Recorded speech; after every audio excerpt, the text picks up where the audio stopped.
യേശുവിൻ്റെ മുൻഗണനകളെന്ന് പറയുന്നത് 3 കാര്യങ്ങളാണ്. അത് വേണമെങ്കിൽ എന്നൊക്കെ വിശേഷിപ്പിക്കാവുന്ന ഒന്നാണ്. 1 ലാസ്റ്റ്, 2 ലോസ്റ്റ്, 3 ലീസ്റ്റ് എന്ന് പറയുന്ന സംഭവമാണ്. ഇങ്ങനെ ഏറ്റവും ഒടുവിൽ വന്നവർക്കും ഏറ്റവും നഷ്ടമായവർക്കും ഏറ്റവും ചെറിയവർക്കും വേണ്ടി നിന്നിരുന്ന ഒരു അഡ്വക്കേറ്റിൻ്റെ പേരാണ് യേശു. നമ്മുടെ ചുറ്റുമുള്ള കാലത്തിന് വേണ്ടി സംസാരിക്കുക. പഴയ നിയമത്തിലൊക്കെ അതിൻ്റെ സൂചനയുണ്ട്.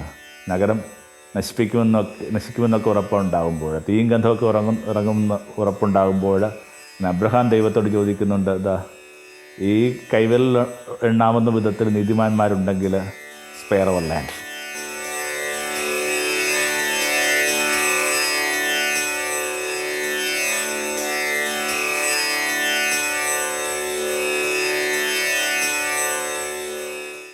ഗുരുഗണത്തിലേക്ക് സ്നേഹവന്ദനം.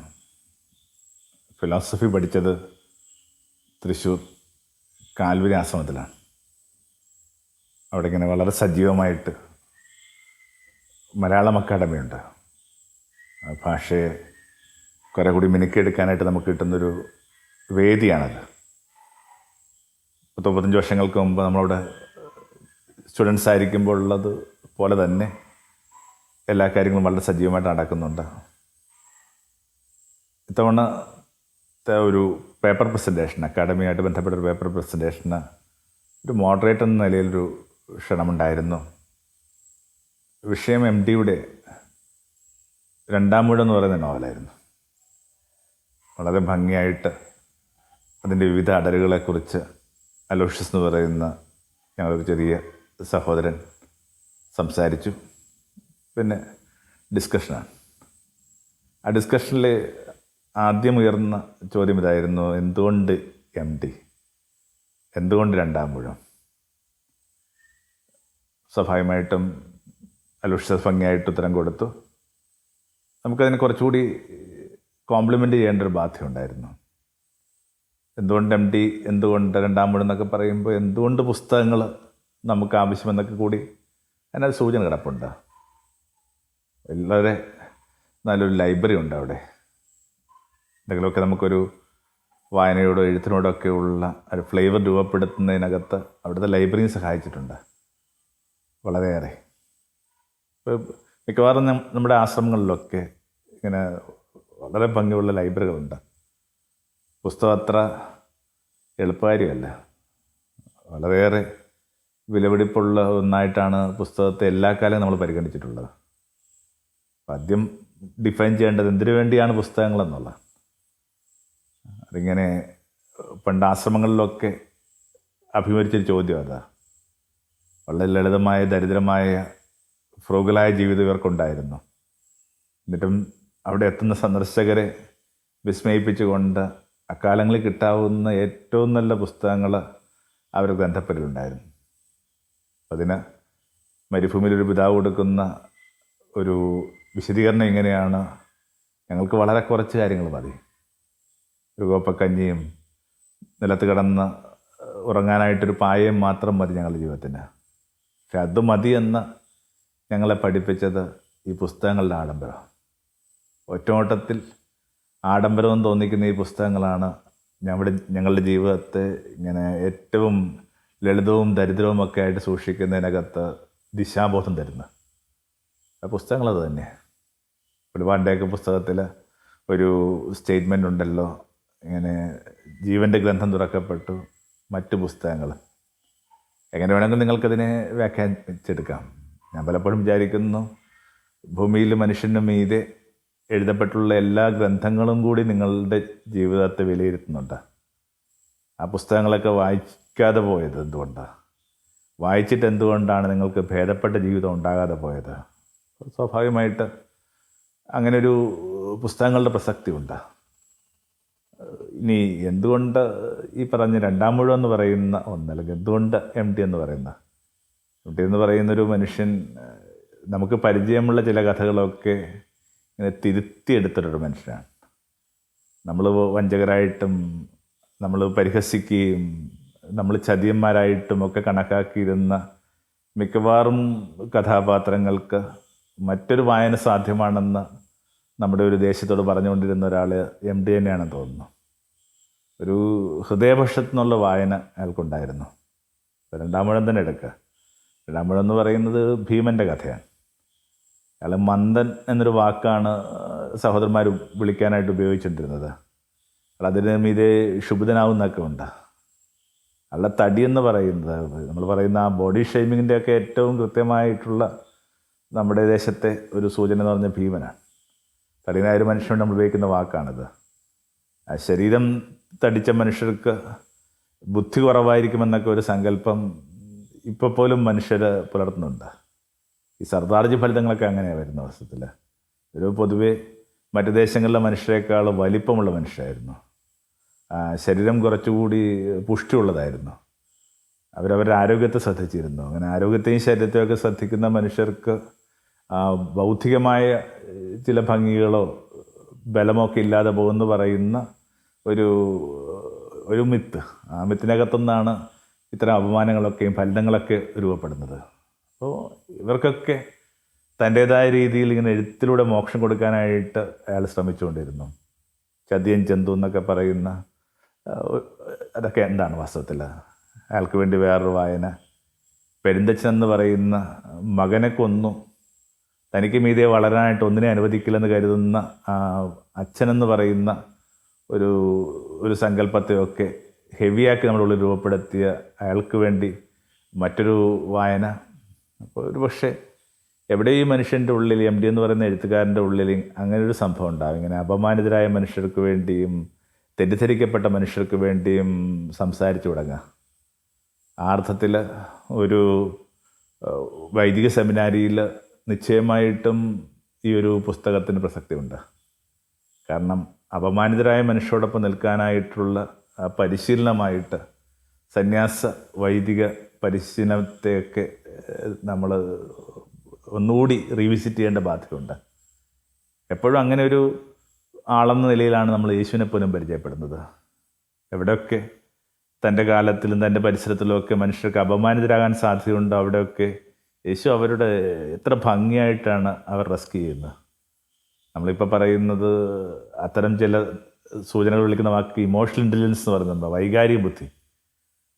വളരെ കൃത്യമായ വൈകാരിക ബുദ്ധി പുലർത്തിയിരുന്ന ഒരാളെന്ന നിലയിൽ മനുഷ്യപുത്രനായ യേശുവിനെ നമുക്ക് വായിച്ചെടുക്കാവുന്നേ ഉള്ളൂ.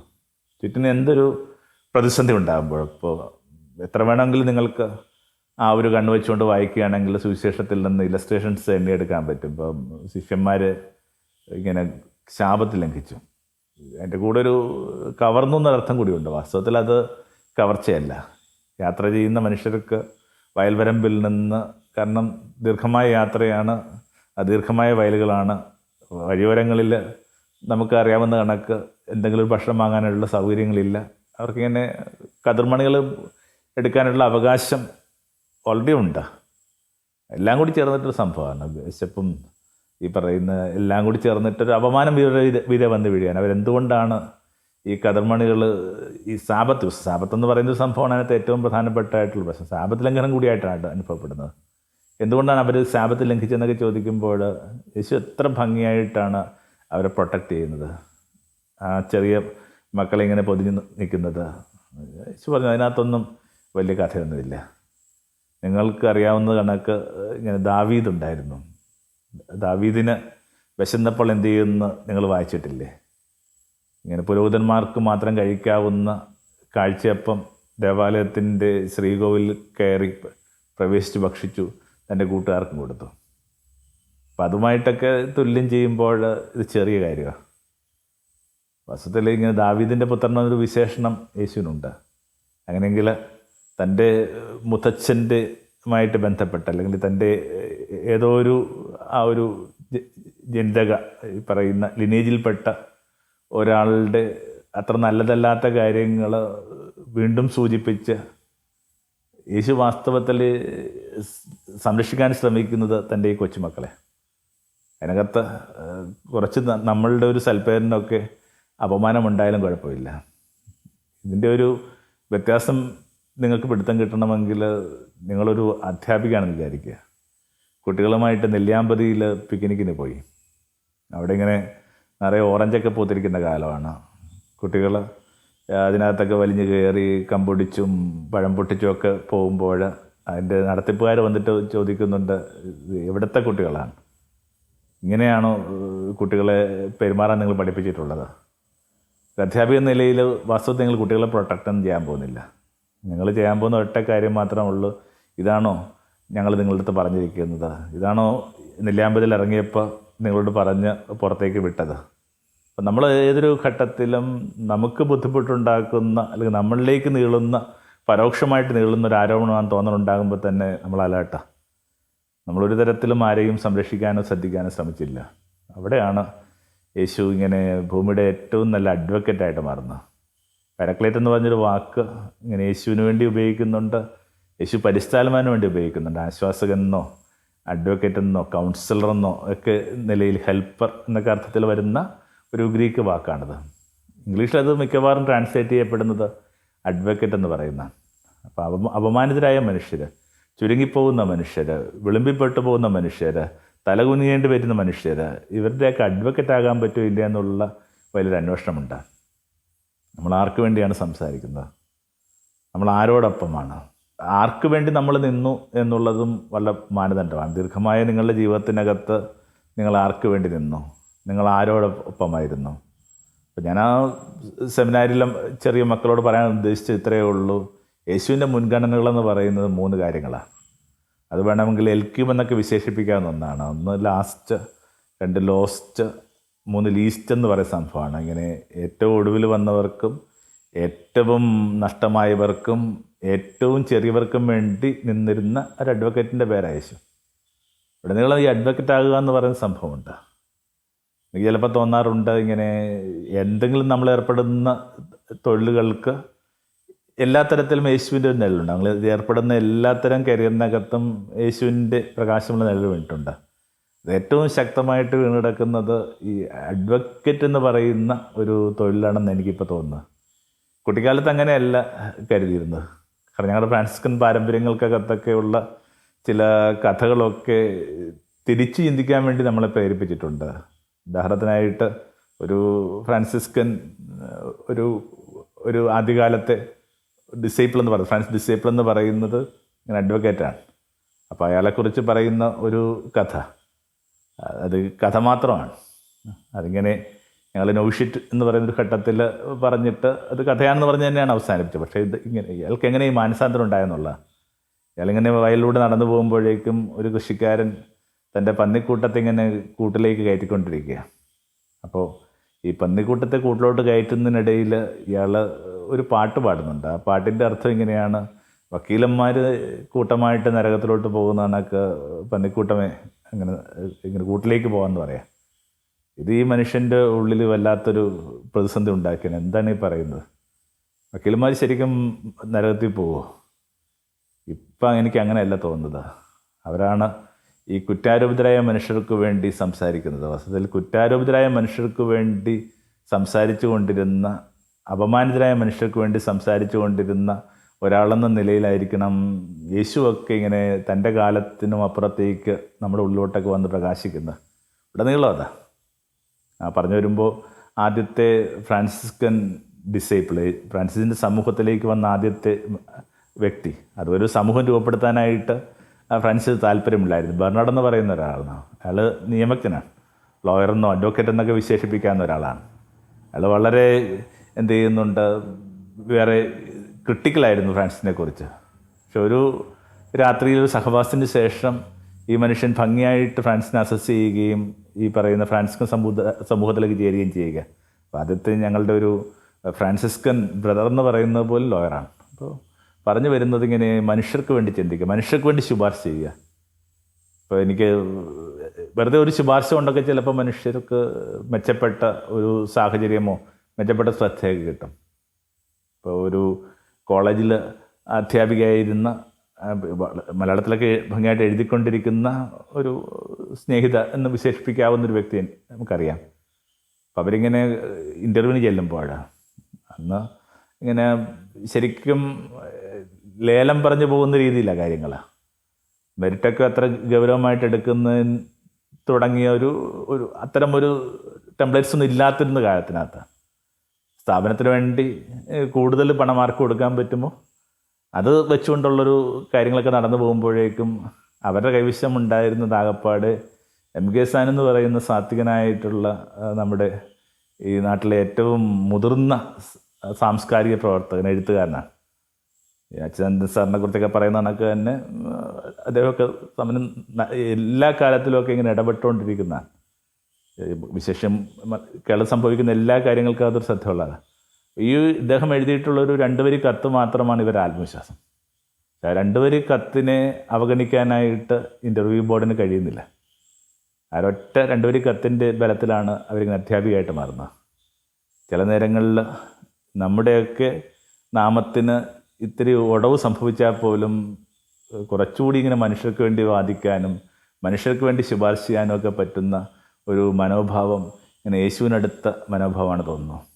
അതുകൊണ്ടാണ് ആരാണ് ഒരു എഴുത്തുകാരൻ എന്നൊക്കെ പറയുന്നത് പോലും ഈ അപമാനിതരായ മനുഷ്യർക്ക് വേണ്ടി നിൽക്കുകയാണ്. ഏറ്റവും വലിയ എഴുത്തുകാരെന്നൊക്കെ ഓരോരുത്തർക്കും ഓരോ തരം മാനദണ്ഡങ്ങളുണ്ടാവാം.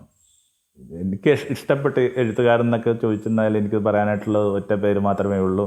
മലയാളത്തിൽ ഒ വിജയനും ഇങ്ങനെ പൊതുവെയുള്ള ഭാഷയിൽ എന്ത് ചെയ്യുന്നുണ്ട്, ഡോസ്റ്റോവസ്കിയാണ്. ഈ ഡോസ്റ്റോവസ്കിയുടെയൊക്കെ ഒരു പ്രത്യേകത, അതിനകത്ത് ഏറ്റവും അപമാനിതരായ മനുഷ്യർക്ക് വേണ്ടി അവർ സംസാരിച്ചു കൊണ്ടേയിരുന്നു. ബി ആൻ അഡ്വക്കേറ്റ്, നമ്മുടെ ചുറ്റുമുള്ള കാലത്തിന് വേണ്ടി പഴയ നിയമത്തിലൊക്കെ അതിൻ്റെ സൂചനയുണ്ട്. നഗരം നശിക്കുമെന്നൊക്കെ ഉറപ്പുണ്ടാകുമ്പോൾ, തീയും ഗന്ധമൊക്കെ ഇറങ്ങുമെന്ന് ഉറപ്പുണ്ടാകുമ്പോൾ അബ്രഹാം ദൈവത്തോട് ചോദിക്കുന്നുണ്ട്, ഈ കൈവിരൽ എണ്ണാവുന്ന വിധത്തിൽ നീതിമാന്മാരുണ്ടെങ്കിൽ സ്പെയർ അവർ ലാൻഡ്. മനുഷ്യർക്ക് വേണ്ടി സംസാരിക്കുക, ചിന്തിക്കുക, തിങ്ക് ഫേവറബിളി ഫോർ മാൻ. മീൻ വേൾഡ് സിൻഡ്രോം എന്ന് പറയുന്ന ഒരു കാര്യം പൊതുവെ ഇപ്പോൾ ചർച്ച ചെയ്യപ്പെടുന്നുണ്ട്. നിങ്ങൾക്കത് സ്വന്തം ഫോണിലൊക്കെ ഒന്ന് സെർച്ച് ചെയ്ത് കുറച്ചുകൂടി അപ്ഡേറ്റ് ചെയ്യാവുന്ന കാര്യങ്ങളേ ഉള്ളൂ. അതിൽ അത്തരം ഒരു വാക്ക് പരിചയമല്ലെങ്കിൽ അതിങ്ങനെ മനുഷ്യൻ്റെ മീത് വലിയ പെസിമിസം പുലർത്തുന്ന അശുഭാപ്തി വിചാരം എന്ന് പറയും. ഒന്നും മെച്ചപ്പെടാൻ പോകുന്നില്ല, മനുഷ്യർ നല്ലതല്ല, എല്ലാത്തിനും മീത് നടത്തുന്ന ഒരു സിനിസിസം ഒക്കെയാണ് ഈ മീൻ വേൾഡ് സിൻഡ്രോം എന്ന് പറയുന്നത്. ഇതൊക്കെയാണോ മീൻ വേൾഡ് സിൻഡ്രോം കൊണ്ട് ഇന്നർത്ഥമാക്കുന്നത്? അതിൻ്റെയൊക്കെ അങ്ങേയറ്റത്തെ എക്സ്ട്രീം പോളാർ ഒരു ഇടപെടലിൻ്റെയും നിലപാടിൻ്റെയും പേരാണ് യേശു. അതിങ്ങനെ അവസാനത്തോളമാണ് ഒറ്റമുറിവായിട്ട് കിടക്കുമ്പോഴും അയാളിങ്ങനെ മനുഷ്യരാശിയുടെ അഡ്വക്കേറ്റ് ആവുകയാണ്. പിതാവേ, ഇവർ ചെയ്യുന്നതെന്ന് ഇവരറിയുന്നില്ല, ഇവർക്ക് മാപ്പ് കൊടുക്കണേ. ഓൾ ത്രൂ ലൈഫ് എല്ലാത്തരം മനുഷ്യർക്ക് വേണ്ടിയും വാദിച്ചു കൊണ്ടിരുന്നൊരു മനുഷ്യൻ, അത് തൻ്റെ കൃത്യമായ സ്വഭാവ രീതിയാക്കിയൊരു മനുഷ്യൻ അയാളിങ്ങനെ കടന്നു പോകുമ്പോഴും പറയുന്നത് ഇത് തന്നെയാണ്, അവർക്ക് മാപ്പ് കൊടുക്കണമേ. കുറേ കൂടി ചുറ്റിനുള്ള മനുഷ്യർക്ക് വേണ്ടി മാപ്പ് ചോദിക്കുക, അവർക്ക് വേണ്ടി നിലപാടുകൾ എടുക്കുക. യേശു പറഞ്ഞൊരു കുഞ്ഞു കഥ കൂടി ഓർത്തിട്ട് നമുക്ക് അവസാനിപ്പിക്കാം. ഇങ്ങനെ ഒരു വീടിനകത്ത് ഒരതിഥി വരികയാണ്. അയാൾക്ക് കൊടുക്കാനായിട്ട് ആ വീടിനകത്തൊന്നുമില്ല. പലസ്തീനിലൊക്കെ ഈ ദാരിദ്ര്യം എന്ന് പറയുന്ന ഒരു പുതുമയല്ല, എല്ലാ കാലത്തും ആ ദാരിദ്ര്യം ഉണ്ടായിരുന്നു. വീട്ടിൽ പഴഞ്ചോറില്ല, ഒരാൾ പെട്ടെന്ന് കയറി വന്നാൽ കൊടുക്കാനില്ല. പിന്നെ ചെയ്യാവുന്നൊരു കുഞ്ഞു കാര്യം അയാൾ അവിടെ ഇരുത്തിയിട്ട് ഇതൊക്കെ ഉണ്ടെന്ന് പറയുന്ന ഒരാളുടെ വീട്ടിൽ ചെന്നിട്ട് ഇങ്ങനെ കൊട്ടുകയാണ്. ഒരു അതിഥി വന്നിരിക്കുന്നു, അയാൾക്ക് വേണ്ടി 3 അപ്പം എന്ന് പറഞ്ഞാൽ 3 ചെറിയ അപ്പമാണ്. അതൊരാളുടെ ഒരു പൂർണ്ണമായ ഭക്ഷണം. പക്ഷേ എന്തുമാത്രം അപമാനത്തിലൂടെ അയാൾ കടന്നു പോകുന്നത്. എന്നെ ശല്യപ്പെടുത്തരുത്, ഞാനും എൻ്റെ കുഞ്ഞുങ്ങളും കടന്നിരിക്കുന്നു, പിന്നീട് വാ. പക്ഷേ ഇങ്ങനെ അപമാനങ്ങൾ ഏറ്റുവാങ്ങിയിട്ട് ഈ മനുഷ്യനെ വിട്ടിട്ട് വരാൻ പറ്റുമോ? കാരണം തൻ്റെ അപമാനത്തെക്കാൾ പ്രധാനമാണ് രാത്രിയിൽ തൻ്റെ വീട്ടിലേക്ക് എത്തിയിരിക്കുന്ന മനുഷ്യൻ്റെ വിശപ്പ്. ആ വിശപ്പിന് വേണ്ടി ഞാൻ ഏത് അപമാനത്തിലൂടെയും കടന്നു പോകും. അത്തരം ചില കഥകളുമൊക്കെ യേശു നമുക്ക് വേണ്ടി പറഞ്ഞിട്ടുണ്ട്. Thank you. തമോന്മുഖം ജീവിതം പ്രഭാമയം സന്നിധാനം.